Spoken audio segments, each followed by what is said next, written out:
Peace, everybody. This is Akeem Hindsight Radio, and I want to talk about trust, and specifically the question I'm always asked: can I put my home in a trust although I have a mortgage?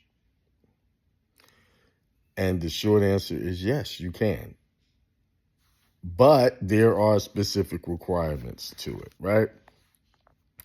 The bank is going to want it to be a revocable trust.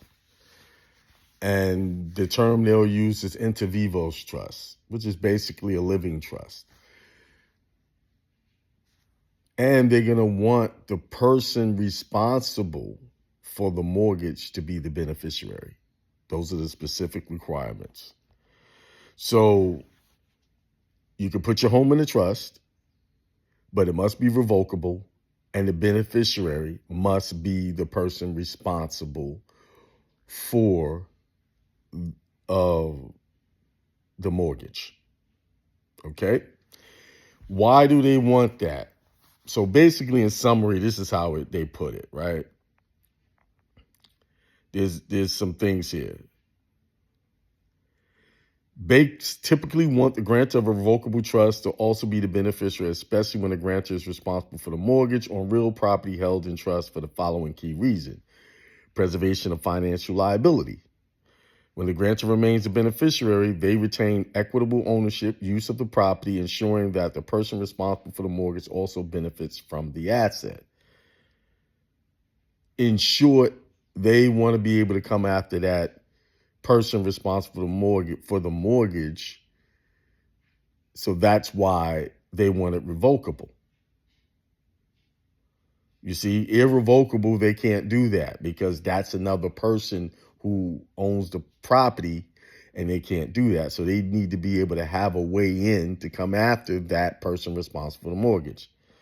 This reassures lenders that the mortgage holder is still financially tied to the asset, and if it's titled in trust, even if it's titled in trust name.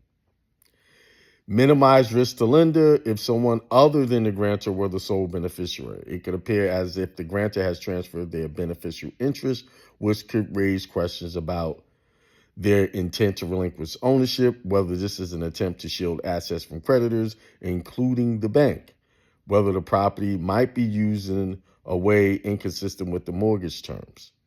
Due on sale clause considerations.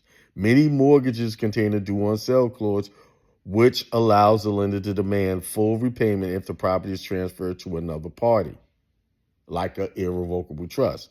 Under the St. Garment Depository Institutions Act of 1982, an exception exists for transfers to a revocable trust where the borrower remains the beneficiary so long as it doesn't affect occupancy or rights to use the property.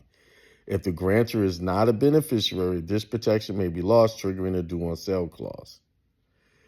And number 4, title insurance and underwriting requirements. Title companies and mortgage underwriters often require that the individual responsible for the debt maintains a personal and beneficial interest in the property. This ensures that in the event of default or foreclosure, there's no added complications due to third-party beneficial ownership. So in summary, banks want the grantor to be the beneficiary of the revocable trust to ensure continuity of liability and ownership, avoid triggering due on sale clauses, maintain underwriting integrity, and reduce risk. So basically, the banks want their interests protected in the property. It's all for them. That's why they want a revocable trust. That's why I tell you, revocable trusts do not provide asset protection. But the one benefit of putting a home in a trust, even if it's revocable, is that it will avoid probate. So you don't have a property sitting in probate 12 to 18 months, sometimes longer, depending on this family and how they get along. So yes, you could put your property in a trust, but it comes with requirements. Normally, what you would do is write a letter to the mortgage company and say, hey, I want to put my home in a trust. What do you require of me? And I can tell you in short, after seeing many of these, they're going to want a copy of the trust document. And specifically, they're going to say that the person responsible for the mortgage, the grantor who's responsible for the mortgage, must be a beneficiary. That's typically what you're going to see. I haven't seen anything drastically different from that. But there is a workaround, which I will not discuss here, because banks listen to these things and they go to Congress and make them change laws to benefit them. So there you go. You can put your house in the trust so you can avoid probate. And that's the long and short of it. Peace, prosperity, and extreme wealth to everyone. Have a good day.